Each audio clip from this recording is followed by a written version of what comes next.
It is fantastic to be here at this amazing event in this absolutely amazing place. You know, John just mentioned this fact that, this week, after having a coast-to-coast, sea-to-shining she beauty contest, Amazon decided where? Where was the second headquarters? New York. New York and Washington, D.C. Isn't it amazing, that this flat world, death of distance phenomenon that could locate anywhere chooses such traditional old-style cities? In some sense, that's the larger story of the 21st century. And the graph that you're seeing shows you, in some sense, a portrait of America. What I've done here is I've taken the 3,000-odd counties in the U.S., and I've ordered them on the basis of their density levels, because at their hearts, cities are the absence of physical space between people. Cities are density, proximity, closeness.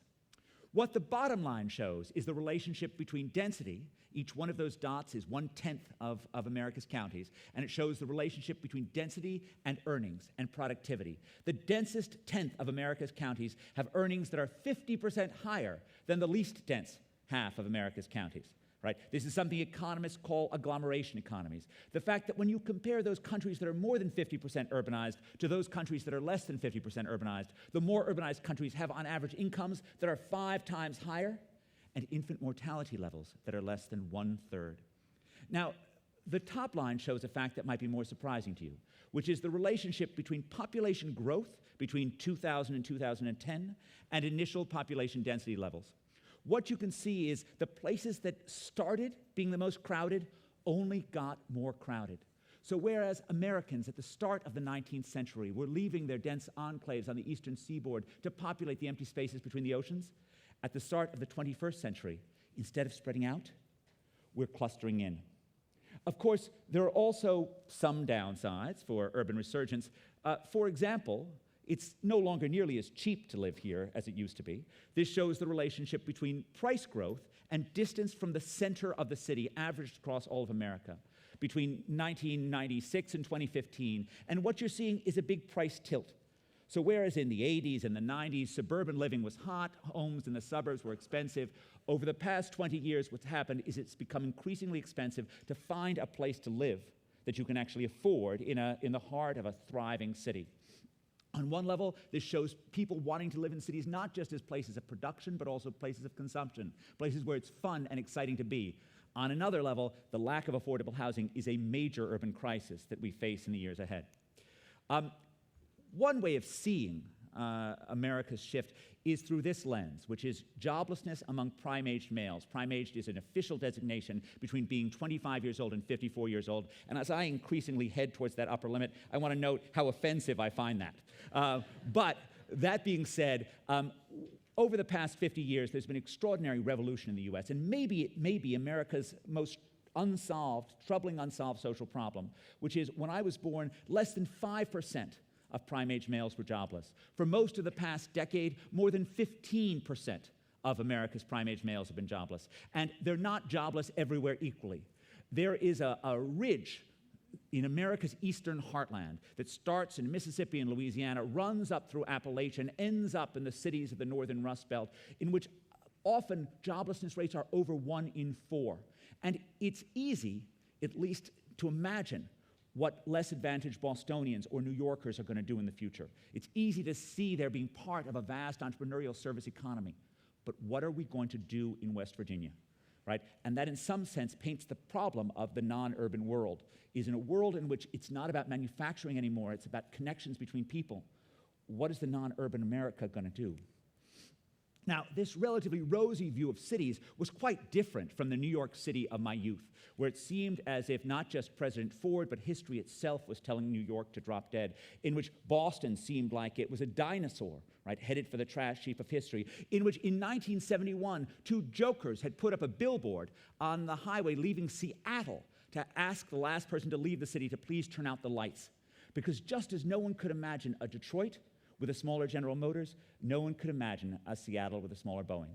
This is before Amazon, before Costco, before Microsoft, and Starbucks was just starting to roast some coffee beans, right? But Seattle did come back, and so did Milan, and so did Boston, and so did New York. And they didn't come back because their form of manufacturing had come back. They came back because they did something new. They came back because they specialized in the great thing of the 21st century. Because just as globalization and technological change wiped out the older industrial cities, these forces also radically increase the returns to being smart. And we are a social species that becomes smart by being around other smart people, right? This is what cities do. They enable those collaborative chains of creativity that have been powering humanity's greatest hits since Socrates and Plato bickered on an Athenian street corner. What globalization and new technologies have also done is they've made the world more complex. And the more complicated ideas are, the easier they are to get lost in translation. Anyone who's ever taught knows the hard part about teaching is not knowing your subject material. It's knowing whether or not anything you're saying is getting through to your audience at all, right? We have evolved over millions of years to have these cues for communicating comprehension or confusion that are lost when we're not in the same room with one another. That's why face-to-face contact still matters. That's why cities matter more than ever, right? As the great English economist wrote, that in dense clusters, the mysteries of trade become no mystery, but are, as it were, in the air, right? This is what you should be experiencing around you all the time. And I want to just echo John Werner's comments from the introduction, right? You're surrounded by amazing people. Learn from them. Learn from them constantly. Because if you're not learning from the smart people that surround you in this world, you're screwing up. Now, the fact that skills lie at the background of urban reinvention explains why some cities have done much better than others, right? Particularly educated cities have done much better. More than 1/2 of Seattle's adults have college degrees. About 1/8 of Detroit's adults have college degrees. Both cities are doing exactly as well as you would expect their skill mix to show them. To predict. What you're looking at here is the relationship between the share of adults with college degrees and earnings across America. This is not just the fact that your skills make you more productive. It's that your skills make your neighbors more productive by giving them new ideas, by giving them new employment opportunities, by giving them new opportunities to sell to you, right? The typical fact is holding your years of schooling constant. As the share of adults in your metropolitan area with a college degree goes up by 10%, your earnings go up by 10% as well. This is something economists call human capital externalities, and it reminds us that education is the bedrock on which individual, national, and city success rests. Now, of course, the skills that matter for a city are not just the skills that are learned in the classroom. They're the things that are learned on the street, right, at the breakfast table, in the business. And I can think of no skill, no talent that is more important for the long-run success of a city and for making sure that cities are places of opportunity than the talent and inclination to be an entrepreneur. You know, 60 years ago, the economist Benjamin Chinitz was comparing New York and Pittsburgh and noting that New York appeared to be more resilient than Pittsburgh did even then.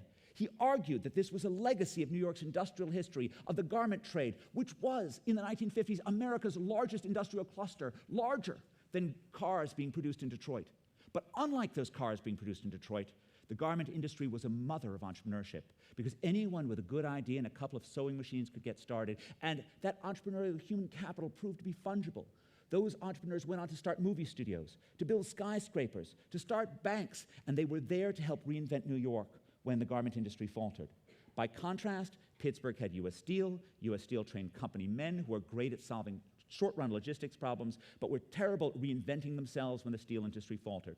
It is amazing, given how mediocre our measures of entrepreneurship are, that they do such a good job of predicting urban resilience. One measure we use is the share of employment in startups. The other is, say, average establishment size. And this just shows you huge differences in employment growth between those places that have little firms, those are the ones, and those places that have big firms. You should note, Suffolk County is a big firm place. And indeed, part of the push to create an innovation district in Boston was a recognition that, in fact, we desperately needed more small firms, not large headquarters. Now, of course, cities have also come back because technologies have actually played to urban advantages. This is an image of Robin Chase, the co-founder of Zipcar, and Zipcar builds itself, right, as do many other new economy phenomena, as being part of a sharing economy. But cities have always been about sharing. What is an urban restaurant other than a shared dining room, a shared kitchen? What is an urban park other than a shared backyard? The difference is the technology enables us to share more stuff, right? Imagine Zipcar in New York or Boston, right, in 1977. Imagine you went to pick up your car in the combat zone or in Times Square on some Sunday morning, and you found a dead body in the trunk. Right? This, made sharing harder. And of course, the idea of Uber, right? The idea of Uber in the 1970s, this is what we thought taxi cab drivers were. The idea you were going to put something in your phone and just say, oh, great, take me there, is laughable. And yet now, because of the technology, we are safer sharing things, and that only makes cities stronger. This shows you actually the map of Yelp coverage across cities in the US, and it reminds us that these technologies tend to favor some places much more than others, that Yelp is very much an urban phenomenon that enables us to figure out what's going on in these amazing cities that surround us. And Yelp also gives us a picture about how cities change. One of the things, and I'll come back to this later, but one of the things that's really striking is that we often can't measure our cities the way that we would like to. Census data tells us about what's going on with gentrification 6 years after gentrification actually happens. We're still using 2013 data. And 5 years ago, in like a politician's lifetime, that's like a million years in like a politician's life. Right? Luckily, things like Yelp or Google Street View images are face-to-face. And this shows that how you can use Yelp images to actually tell you whether or not an area is gentrifying. This just shows you that the relationship between upgrading, increases in human capital in an area, and the number of new grocery stores, or the number of vegetarian restaurants, or other things which are like, items in the tea leaves for showing you that an area is gentrifying. We can now even use the images to actually measure neighborhood change. This work is done with Cesar Hidalgo and Nikhil Naik, where they started with these images from Google Street View. You figured out how to use computer vision techniques to, in some sense, quantify those images, to measure how upscale or low scale those are. And we can then measure whether or not areas are getting nicer or less nice, not just in terms of incomes, but in terms of the physical landscape. And what do you see? Just as education and density are predictors of success at the metropolitan area, education and density are predictors of success at the neighborhood level as well. Those are the areas that are upgrading their physical landscape as seen from Google Street View, as seen from the sort of measurement of the images. If you wanted to look across all these different images, different things predict where gentrification is larger or more. Vegetarian restaurants is big. Laundromats appear to be really big. Now, that seemed like a puzzle to me. Why would laundromats predict gentrification? I think the point is it's not a yuppie thing to use a laundromat, but to then think after you've used a laundromat that I really want to write about my experience online, that's a really yuppie thing to actually want to do. Now, of course, we face challenges, and the success of cities like Boston and New York has not been uniform. Right? One thing we need to make sure is that education becomes more uniformly available, and we need to have things like vocational training programs that wrap around traditional schooling. We need to make sure that we regulate the entrepreneurship of poor people far more fairly. Right? It's practically criminal in this world that we make it so easy to be a rich world entrepreneur, to start your internet phenomenon in a Harvard College dorm, and we don't even notice until you have 1 billion users, and gosh, maybe you've hacked an election. Whereas if you wanted to like start your coffee shop in Dorchester, I assure you, you have at least 15 permits to get through before you're going to start serving any beverage with milk. That's outrageous, right? And we really do need to make sure we're empowering the entrepreneurship that cities naturally create. We also need to make sure we make enough space for people to live in, right? The reason why it's too expensive to live in these cities is we haven't built enough.